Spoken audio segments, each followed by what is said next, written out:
नमः हरे हराये नमः।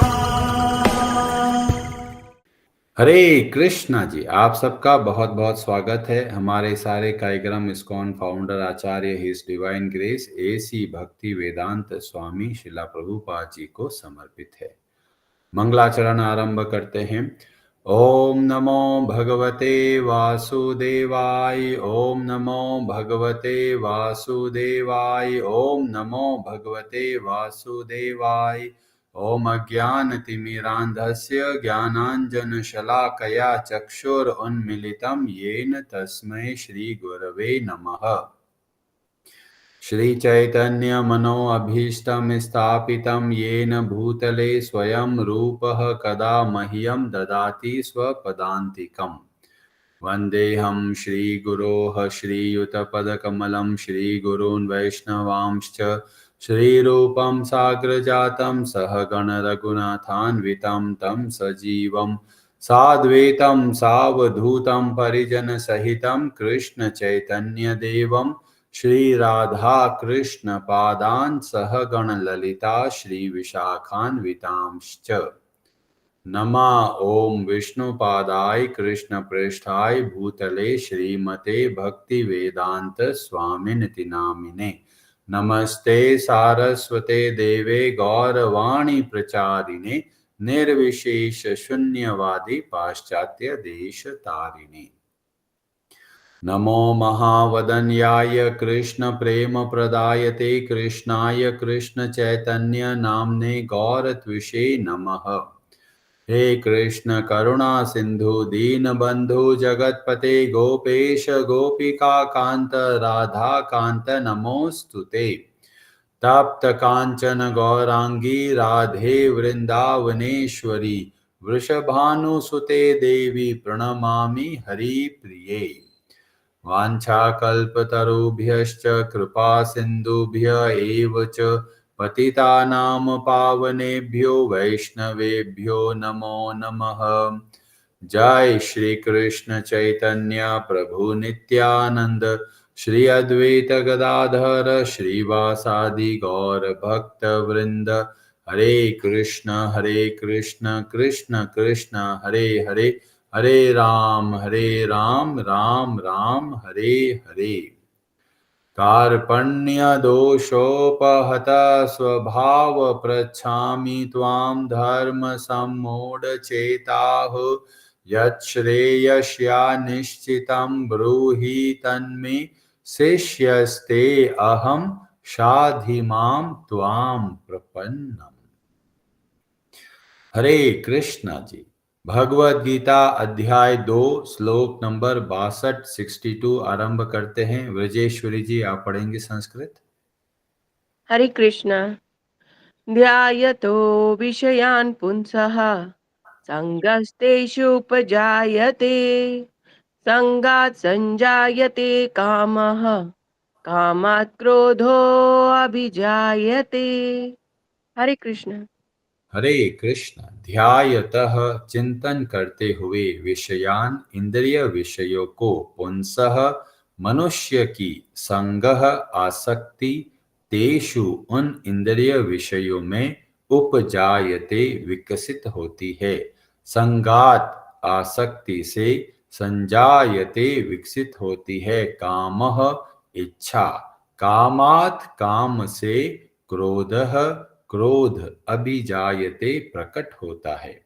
इंद्रिय विषयों का चिंतन करते हुए मनुष्य की उनमें आसक्ति उत्पन्न हो जाती है और ऐसी आसक्ति से काम उत्पन्न होता है और फिर काम से क्रोध प्रकट होता है।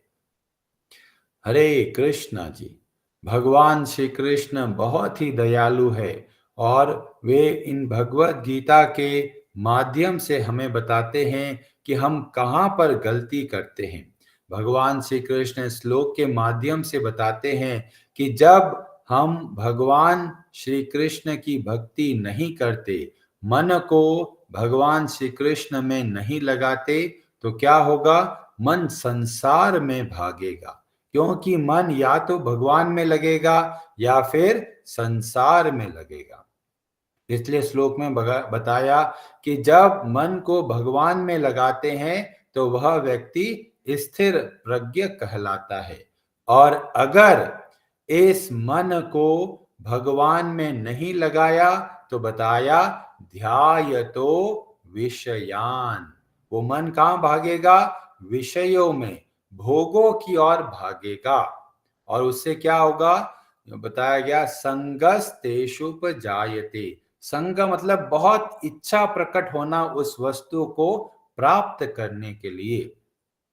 तो हम या तो अब मन के दास बन सकते हैं या फिर भगवान के दास बन सकते हैं। जब मन के दास बन जाते हैं तो जैसा मन बोलता है वैसा हम करते हैं। कई लोग बोलते हैं अरे जी हमारा जैसा मन होता है वैसा हम करते हैं।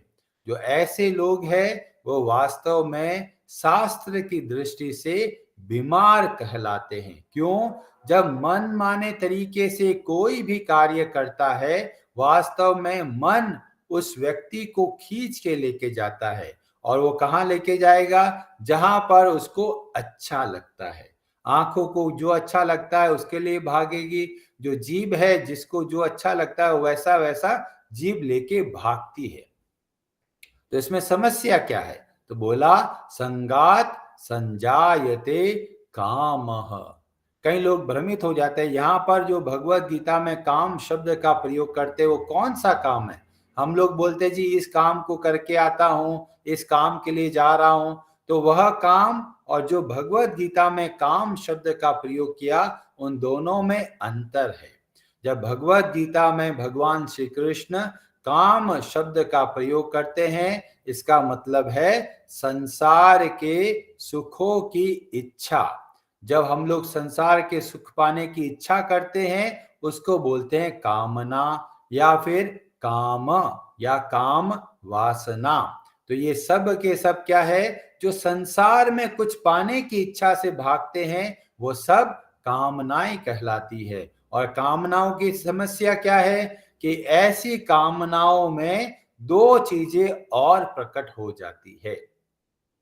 अगर कामनाओं में बाधा आती है, रुकावट आती है, तो क्रोध प्रकट होता है, और अगर कामनाएं पूरी हो जाती है तो लोभ प्रकट होता है। और ये तीनों के तीनों, काम, क्रोध और लोभ, ये तीनों के तीनों नरक के द्वार है, और इसीलिए यहां से हमारा पतन शुरू हो जाता है। और आरंभ कहां से हुआ? आरंभ बहुत छोटी जगह से हुआ, जहां पर बोला गया ध्यायतो विषयान। जैसे कोई व्यक्ति जा रहा है अपने घर से ऑफिस के रास्ते में, और रास्ते में बहुत बड़ा एक एडवर्टाइजमेंट दिखता है और वहां पर एक बहुत बढ़िया कार दिखती है। अब उसके दिमाग में आने लगता है अरे बरसात बहुत होती है, हमको तो कार चाहिए, पर ऐसी ही कार चाहिए। वो बार बार इस बात को सोचता रहता है कि मेरे को कार चाहिए, कार चाहिए, और वो बहुत प्रयास करके कार खरीद के लेके आ जाता है, और उसको बहुत अच्छा लगता है कि देखो मेरे पास भी अब कार आ गई है। अड़ोस पड़ोस को नीचा दिखाएंगे कि देखो मेरे पास इतनी जबरदस्त कार खरीद ली है, और जैसे ही पता चलता है पड़ोसी ने उससे भी बढ़िया कार खरीद ली है तो मन में द्वेष प्रकट होता है। हम सोचते हैं अरे इतनी मेहनत करके कमाया है, ये सुंदर कार लेके आए हैं, अब देखो इसका कार का क्या महत्व रह गया।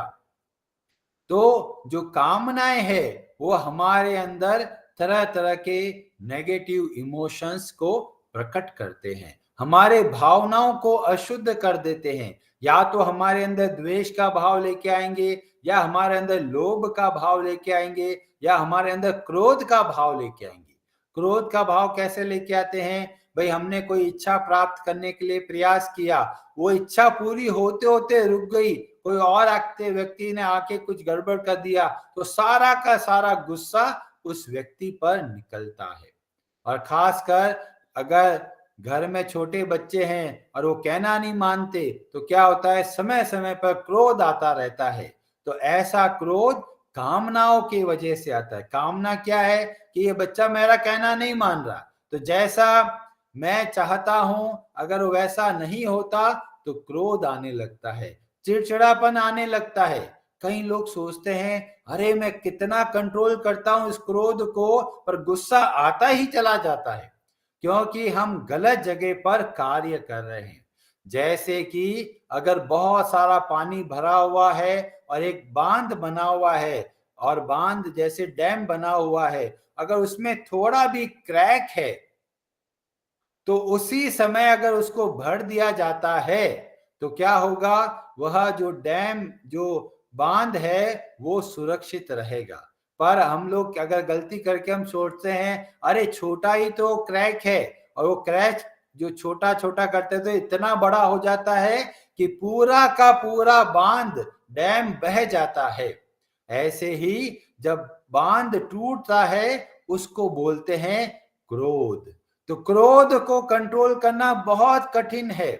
तो क्रोध को कैसे कंट्रोल करना है, उससे पहले हमारी क्या क्या कामनाएं है जिसकी वजह से क्रोध आता है, उस पे कार्य करना है। और उससे भी पहले संग, कैसे लोगों का हम संग करते हैं, उससे हमारी कामनाएं बनती है। जैसे अगर हम अच्छे लोगों का संग करेंगे तो हमारे अंदर अच्छे विचार आएंगे, और अगर हम गलत लोगों का संग करेंगे, ऐसे लोगों का संग करेंगे जो मजे के लिए जीते हैं, तो हमारे अंदर भी ऐसा भाव आने लगेगा कि हमें भी मजा करना है। और ये कहां से आरंभ हुआ, ध्यायतो विषयान। तो क्रोध पे कंट्रोल करना है तो सबसे पहले प्रयास करना है मन को कहां पर लगाना है। मन को जैसे जैसे भगवान में लगाएंगे वो धीमे धीमे पूरा ट्रैक सही होता चला जाएगा। जब हम मन को भगवान में नहीं लगाते तो ही वह क्रोध हमारे लिए नुकसानदायक है। पर अगर मन को भगवान में लगाते हैं और उसके बाद में क्रोध आता है तो ऐसा क्रोध हमारे लिए बहुत अच्छा है। जैसे कि हनुमान जी गुस्सा करते हैं रावण के सामने, पर वह गुस्सा कैसा है, काम वासना के अधीन होकर नहीं आया, भगवान की सेवा समझ के आता है। और भगवान की सेवा समझ के जब क्रोध किया जाता है, वह क्रोध एक नियंत्रण में रहता है, और ऐसा क्रोध सामने वाले की भलाई के लिए अच्छा होता है।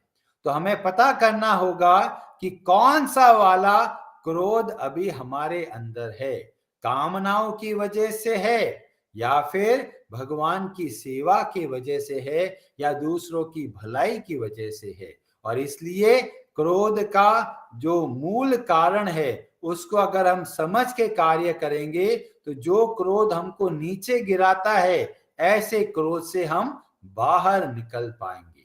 और ये पूरा सीक्वेंस हमें लगता है अरे एक के बाद एक हो रहा है। पहले विषयों में ध्यान किया, भोगों को बार बार सोचा, जैसे रास्ते में जा रहे हैं एक दुकान को देखा, बहुत बढ़िया सुगंध आ रही है, पकवान बन रहे हैं, तो अगर उस वक्त खा नहीं पा रहे पर वो मन में बैठ गया है कि जब भी उस गली से जाऊंगा तो ये मिठाई खा के ही आऊंगा, तो इसको बोलते हैं ध्यायतो विषयान।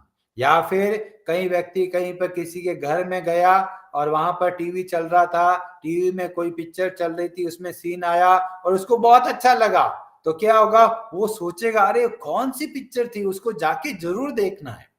तो जो जो हम लोगों को भोगों का चीजें सामने आती है और जैसे ही वो हमको दिखती है हमारे दिमाग में वो घूमती रहती है, और धीमे धीमे उसको पाने के लिए प्रयास करते हैं। और इसलिए भगवान हमको सावधान करते हैं कि किस तरीके से हमको कार्य करना है। और ये बहुत जरूरी है क्योंकि हम समाज में देखते हैं कोई लोग काम वासना के अधीन होके कार्य करते हैं, कोई बहुत क्रोध में आके कार्य करते हैं, घर परिवार में कोई ना कोई मिल ही जाएगा, अरे जी बहुत गुस्सा आता है, बहुत गुस्सा करते हैं। कई लोग अपनी बुरी आदतों से बहुत परेशान है, सोचते हैं अरे बुरी आदतों से बाहर कैसे निकलेंगे। तो इसका उत्तर भगवान बताते हैं कि अगर मन को भगवान में नहीं लगाते तो वो संसार में भागेगा। अभी कई योगी लोग होते हैं, वो सोचते हैं हम तो संसार में अपने मन को लगाते नहीं है, पर अगर वे भगवान में मन को नहीं लगाते तो भी वो वास्तव में सुखों के पीछे भागते हैं। और इसीलिए चैतन्य चरितामृत में बताया गया, जो मध्य खंड है उसका जो अध्याय 19 और श्लोक नंबर 149 में बताया गया कि कृष्ण भक्त निष्काम। जब हम भगवान श्री कृष्ण की भक्ति करते हैं तब हम वास्तव में निष्काम बनते हैं। कई लोग बोलते हैं, अरे ये तो बहुत निष्काम भाव से कार्य कर रहे हैं, पर वो हमको दिखता नहीं है। कई लोग सेवा करते हैं, ऐसा लगता है अरे ये तो बहुत निष्काम भाव से कर रहे हैं, पर वास्तव में ऐसे व्यक्तियों के अंदर भी एक सुख की इच्छा होती है। कौन से सुख की इच्छा होती है? कि लोग मेरी तारीफ करें, लोग मेरे प्रशंसा करें कि अरे प्रभु जी ये तो बहुत बढ़िया व्यक्ति है, बहुत सेवा भाव रखते हैं। जब मन के अंदर ऐसी भावनाएं आती है कि हमारा सम्मान हो, तो भले ही बाहर से दिखता है निष्काम है, जैसे कई सेठ जी होते हैं जो बहुत पंडाल में अन्न का दान करते हैं, पर हमें लगता है अरे जी ये तो बहुत बढ़िया साधु सेठ जी है, फ्री में देखो इतने लोगों को धन और संपत्ति और खाना और कपड़े बांट रहे हैं। पर वास्तव में देखा जाए तो ऐसे व्यक्तियों के अंदर भी स्वार्थ की कामनाएं छिपी हुई होती है। तो निष्काम कैसे बनते हैं? जब हम भगवान श्री कृष्ण की भक्ति करना आरंभ करते हैं। उसका फायदा क्या है? निष्काम क्यों बने जी हम? तो बोला, जब हम निष्काम बनते हैं तो ये काम, क्रोध और लोभ हमको नहीं फंसा सकते, और ऐसा व्यक्ति कहलाता है शांत। जब शांत होते हैं तो सदैव प्रसन्न रहते हैं, और इसीलिए बोला कृष्ण भक्त निष्काम अतएव शांत। और जो बाकी लोग हैं जो भक्ति में नहीं चलते, वो लोग कैसे हैं? तो उनकी 3 कैटेगरी है। पहला बोला गया भुक्ति, मतलब सुखों के पीछे भागते हैं, सोचते हैं पैसा कमाएंगे, बहुत आराम से जीवन को बिताएंगे, तो ये सब भुक्ति वाले लोग कहलाते हैं। कई लोग सोचते हैं अरे ये तो संसार जंजाल है, तो क्या करें, संसार से बस बाहर निकलना है, ऐसे लोग कहलाते हैं मुक्ति के पीछे भागने वाले। और तीसरे लोग तरह तरह के आसन करते हैं, प्राणायाम करते हैं और समाधि के लिए प्रयास करते हैं। ऐसे लोगों के मन में एक सूक्ष्म इच्छा होती है, और वह इच्छा होती है सिद्धि पाने के लिए। और इसीलिए बोला गया भुक्ति, मुक्ति, सिद्धि, ये सब के सब क्या है?